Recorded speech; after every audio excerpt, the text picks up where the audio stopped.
एक गांव में रानी नाम की एक सुंदर लड़की रहती थी। रानी को बाहर की चीजें खाने पीने का बहुत शौक था। उसकी इस आदत से उसकी माँ कमला और पिता रमेश दोनों बहुत दुखी रहते थे। एक दिन रानी बर्गर खा रही होती है, तभी कमला वहाँ आ जाती है और रानी से कहती है, अरे नास पिटी, जब देखो बाहर का खाना चढ़ती रहती है, मोटी हो जाएगी एक दिन, फिर कौन करेगा तुझसे शादी। कमला की बातें सुनकर रानी हंसने लगती है और बोलती है, माँ जिसको करनी होगी कर लेगा, अब किसी आदमी के लिए मैं खाना तो नहीं छोड़ सकती ना। अरे आपको क्या पता बाहर के खाने में क्या स्वाद आता है, मजा आ जाता है, खा कर देख लो, तुम भी खा लो। तभी वहाँ रमेश आ जाता है और रानी को रसमलाई देते हुए कहता है, सही कहा मेरी बेटी, बाहर के खाने का स्वाद ही अलग है। छोड़ना अपनी माँ को। ले देख, मैं तेरे लिए क्या लेकर आया हूँ, रसमलाई। चल जा किचन में, इसको बर्तन में निकाल कर ला, हम दोनों खाते हैं मजे से। रमेश के कहने से रानी किचन में रसमलाई निकालने चली जाती है। रानी रसमलाई निकाल रही होती है, तभी उसके किचन के सामने बरगद के पेड़ पर बैठी चुड़ैल उसे देख लेती है। अरे वाह, आज ये लड़की तो रसमलाई खा रही है। इस लड़की की किस्मत भी किसी राजकुमारी से कम नहीं, रोज रोज नए पकवान खाती रहती है ये। रानी और उसका परिवार रसमलाई खाकर सो जाते हैं और रानी को रात में भूख लगती है और वो किचन में चली जाती है। वहाँ चुड़ैल बैठकर रसमलाई खा रही होती है। चुड़ैल को देखकर रानी चिल्लाने लगती है, लेकिन चुड़ैल उसका गला पकड़ लेती है। चुप कर चटोरी लड़की, अगर ज्यादा चिल्लाई तो तेरा टिटवा यहीं दबा दूंगी, समझी? फिर तुझे और तेरे माँ बाप दोनों को कच्चा चबा जाऊंगी। चुड़ैल को गुस्से में देखकर रानी चुप हो जाती है और बोलती है, चुड़ैल जी, आप यहाँ क्यों आई? आपको रसमलाई खानी है तो खा लो और यहाँ से चली जाओ। रानी की बात सुनकर चुड़ैल हंसने लगती है और बोलती है, मैं यहाँ से जाने के लिए थोड़ी आई हूँ, मैंने तुझे रोज खूब बढ़िया बढ़िया पकवान खाते हुए देखा है। मैं अब कहीं नहीं जाऊंगी और तेरे शरीर में रहकर खूब स्वाद लूंगी। ऐसा कहकर चुड़ैल रानी के शरीर में घुस जाती है। रानी दर्द से तड़पने लगती है।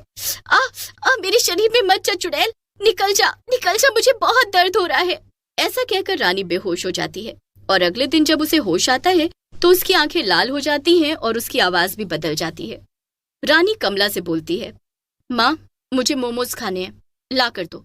रानी की बात सुनकर कमला बोलती है, रानी बेटा अभी तो तू ठीक हुई है, अभी बाहर का खाना खाना तेरे लिए ठीक नहीं, मैं तेरे लिए मस्त टमाटर का सूप बनाकर लाती हूँ। कमला की बात सुनकर रानी गुस्से में आ जाती है और बोलती है, माँ तू मेरी बात सुनेगी या नहीं? नहीं तो मैं अभी दिखाऊं अपना असली रूप। रानी को यूं गुस्से में देख कमला घबरा जाती है और रानी से बोलती है, नहीं नहीं बेटी, तू गुस्सा मत हो, मैं अभी तेरे लिए मोमोज मंगवा देती हूँ। ऐसा कहकर कमला मोमोज लाकर रानी को दे देती है। रानी मोमोज को खाने लगती है। उसे खाता देख कमला बोलती है, ये मेरी बेटी को क्या हो गया है, ये कैसे मोमोज खा रही है? ऐसे तो कोई जानवर भी मोमोज नहीं खाता, पता नहीं मेरी बेटी को क्या हो गया है। कमला शाम को रमेश के आते ही उसे रानी के बारे में बताती है। कमला की बात सुनकर रमेश हंसने लगता है और बोलता है, तुम भी ना कमला, जब तुम्हें पता है रानी बीमार थी, तुम उसे क्यों मुफ्त का ज्ञान देने लगी? गुस्सा तो होगी ना वो, कल लड़के वाले आने वाले हैं रानी को देखने, रानी को समय से तैयार कर देना। अगली सुबह रानी सज धज कर तैयार हो जाती है। रानी को देखने सूरज नाम का लड़का अपने माता पिता चंपा और दिनेश के साथ आता है। रानी को देखते ही वो उसकी सुंदरता पर मोहित हो जाता है। माताजी, पिताजी, मुझे रानी से ही शादी करनी है, मुझे रानी पसंद है। तुम भी ना सूरज बेटा, बहुत मजा किया हो। अरे बेटा, ये पूरी जिंदगी के फैसले होते हैं, मैं चाहता हूँ तुम दोनों आपस में बात कर लो, कुछ भी कहने या करने से पहले। फिर दोनों के माता पिता वहाँ से चले जाते हैं। रानी का ध्यान वहाँ रखे समोसों की तरफ होता है। उनके जाते ही रानी एक समोसा उठा लेती है और खाने लगती है। ये देखकर सूरज कहता है, लगता है समोसा आपको बहुत पसंद है। सूरज की बात, मुझे समोसा क्या, बाहर की सभी चीजें बहुत पसंद है, लेकिन मेरे घर वाले कुछ खाने ही नहीं देते। मेरा बस चले तो मैं पूरी दुनिया की चटपटी चीजें खा जाऊं। रानी की बात सुनकर सूरज खुश हो जाता है और बोलता है, फिर तो मेरी और आपकी खूब जमने वाली है। मुझे भी बाहर का खाना बहुत पसंद है, हम दोनों खूब बाहर का खाना खाएंगे। फिर रानी और सूरज की शादी हो जाती है और शादी की पहली ही रात को रानी सूरज को कहती है, सूरज, मुझे ब्रेड पकौड़े खाने हैं, वो भी हरी चटनी के साथ। रानी की बात सुनकर सूरज सोच में पड़ जाता है और बोलता है, क्या ब्रेड पकौड़ा? अरे शादी की पहली रात ब्रेड पकौड़ा कौन खाता है रानी मेरी जान? मैं कल तुम्हें जरूर ब्रेड पकौड़ा खिलाने ले चलूंगा। आज हमारी शादी की पहली रात है। सूरज की बात सुनकर रानी गुस्से में आ जाती है। गुस्से में आते ही रानी की आंखें लाल हो जाती हैं।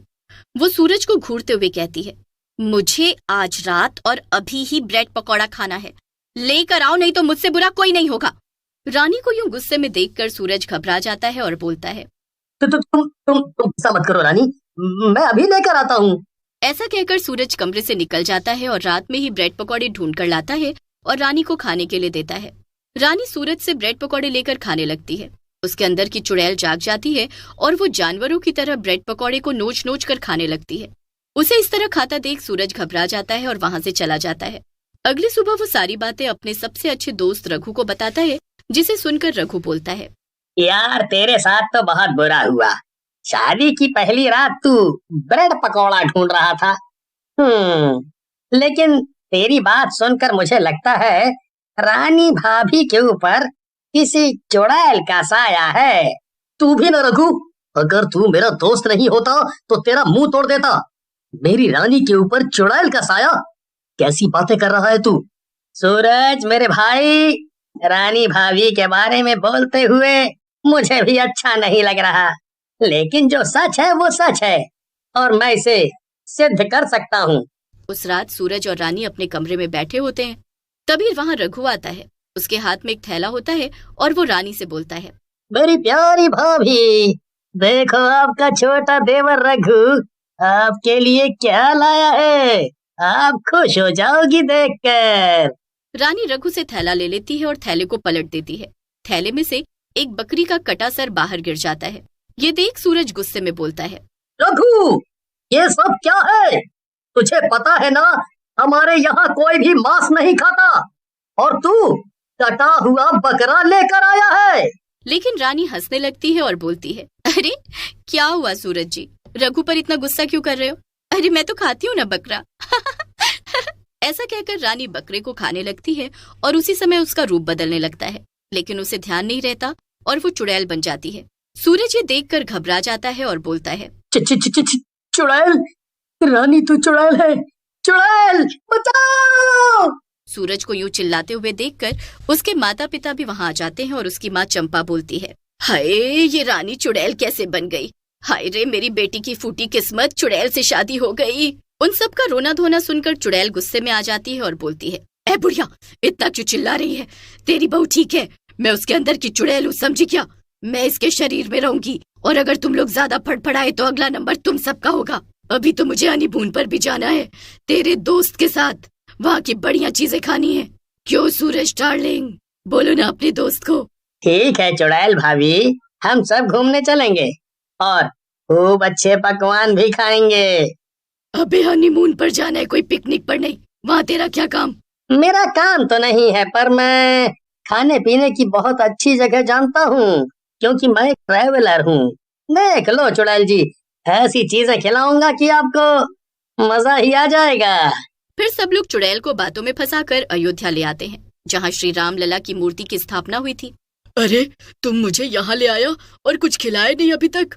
तभी रघु रामलला मंदिर का प्रसाद लेकर आता है।